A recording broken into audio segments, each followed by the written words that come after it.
যারা সামাজিক ভীতি রোগে ভুগে থাকেন তারা জানেন যে সামাজিক নানা রকমের সিচুয়েশনে স্পেসিফিক্যালি যেমন মিটিংয়ে কথা বলা, সামাজিক মেলামেশা, কোনো বিয়ে বাড়িতে বা নতুন কোনো সামাজিক অনুষ্ঠানে যাওয়া, সেই জায়গাগুলোতে তারা অ্যাভয়েড করে। কারণ হলো এই সিচুয়েশনগুলোতে যেখানে অন্যের সামনে নিজেকে ইভ্যালুয়েট করার প্রয়োজন হয়, সেখান থেকে তার সাংঘাতিক রকমের অ্যাংজাইটি হয়, পারফরমেন্স খারাপ হয়, যার কারণে সেই জিনিসগুলো, সেই জায়গাগুলো সাধারণত ফেস করতে চায় না।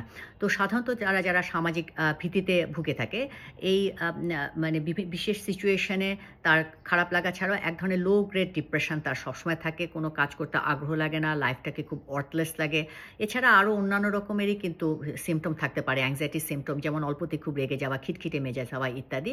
তো সামাজিক ভীতি রোগে যারা ভুগে থাকেন তাদের সাধারণত ট্রিটমেন্টের ক্ষেত্রে আমাদের এক্সপোজার থেরাপি, অর্থাৎ এটা সাইকোলজিক্যাল কাউন্সেলিং, অর্থাৎ যে জায়গায় ভয় পাচ্ছে সেটাতে নিজেকে একটু একটু করে এক্সপোজ করা, সাথে অনেক ক্ষেত্রে আমাদের অ্যান্টিডিপ্রেসেন্ট ওষুধের মাধ্যমেও এটা চিকিৎসা করা হয় এই ভীতিটা কমানোর জন্য। ধন্যবাদ সকলকে, ভালো থাকবেন।